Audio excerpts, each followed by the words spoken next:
I had set my timer for 15 minutes to go through old emails to delete. Started with the oldest ones, and in just the first few minutes, I came across emails from my dad. Just seeing his name made my heart skip a beat. He passed away in November of 2016, and he also had hoarding issues. These emails were from July 2008. That was 6 or 7 years before I delved into the subject of hoarding disorder and how to fight it. My mother and father were not living together anymore at that point. He was in the process of doing a big cleanup of the apartment he had been renting in order to move into a brand new one that he had purchased. I can imagine how stressful the cleanup and the move must have been for him, because I went through that myself 15 years ago. I also know that having to move is the only thing that's gotten me to get rid of things relatively quickly, because I had to vacate. The subject line of this email from my father read, "Resume the old function." And he wrote, "At long last, brought back the old function in the new house." There were 2 photos attached, one of his new dining room and one of his new living room, with no excess clutter. It was his clean slate, his fresh start. I wrote him back saying, "Congratulations, must be a huge sense of relief and accomplishment." To which he replied, "Thanks, it's a relief for sure. A small step in a big lifestyle change. The important thing is to make sure to not let the old habits creep back in." My father had a stroke 3 years later. That's when we found out that those old habits did creep back in. I wish I had the knowledge back then that I have now. Maybe I could have helped him keep some of those old habits from creeping back in. His beautiful new apartment had fallen into disarray. The kitchen littered with plastic bags and grime. His dining table covered with random clutter. His office filled with stacks of papers and unlabeled flash drives.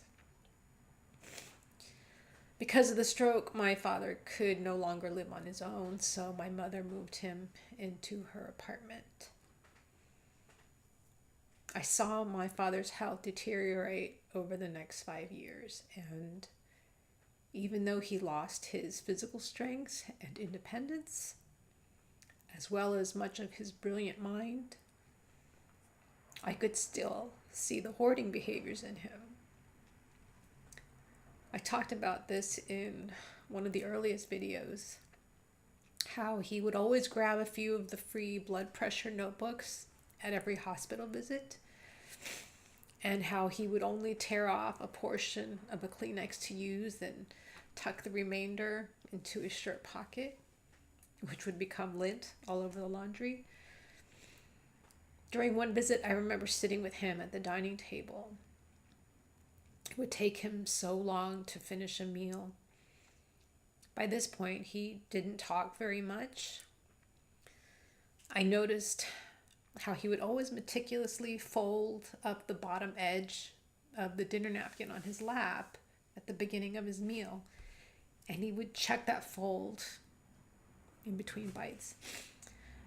And I asked him, "Why do you do that, Dad? Why do you fold up the edge of your napkin?" And he answered, "To catch any food so it won't fall to the floor."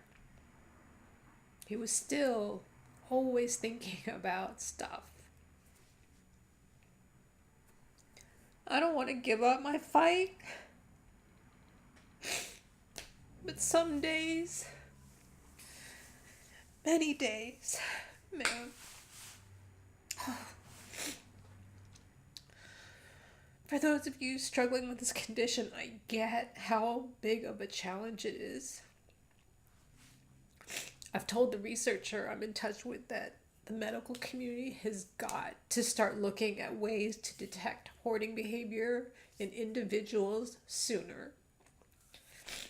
And cities are establishing multidisciplinary hoarding task forces involving fire departments and social services, but that's for late stage intervention. Earlier stages of hoarding need to be targeted and identified somehow before it gets to a level where the fire department needs to get involved. Maybe have a questionnaire, be part of everyone's annual physical, a list of common thoughts and behaviors associated with hoarding. And if the patient identifies with a certain number of the statements, for fuck's sake, err on the side of caution. Let them know that these thoughts and behaviors are associated with hoarding disorder.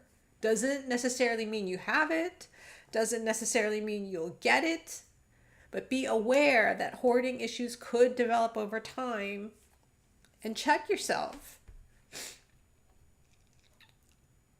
I wish someone had pulled my coat 20 years ago. It is so much harder to change habits that have been deeply ingrained over years. As shame builds, isolation increases, and there's no one around to check those dysfunctional thoughts and behaviors. You give in to them more and more, and they become stronger and stronger. I heard a great metaphor about changing habits. Cargo ships carrying goods from overseas have so much momentum because they're gigantic. When they get within 25 miles of the port, they actually turn off their engines and coast the rest of the way in using just their momentum. When we're born, we're like a canoe. We have our genetics, which set us a little bit in motion, but mostly we haven't been exposed to anything yet. There's not much directing us, and we can go a lot of different ways in life. As time goes on, we start creating habits and practices. If we're boats in the water, over time, those habits and practices make us bigger and bigger. The longer we keep exercising those habits, the bigger a boat we become and the more momentum we have. The longer we've been doing something, the longer we're probably going to be that way, and the more it's going to take to change our direction. Even if we turn off our metaphorical engines, we're going to continue coasting in the same direction, doing what we've always done. And if we wait until we're much older to try to change, we're going to be much like a gigantic cargo ship. Even if we want to change direction, it's going to take a lot of work and energy to do so. When we're younger, we're a smaller boat. Our bad habits hopefully aren't too entrenched yet. I think of hoarding disorder as cancer of the mind.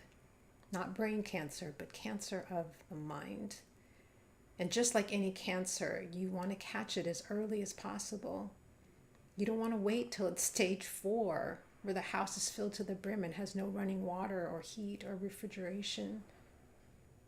I can't tell you how many people have tried to convince me that I don't have a real problem with hoarding because my house doesn't look like the ones on the TV shows.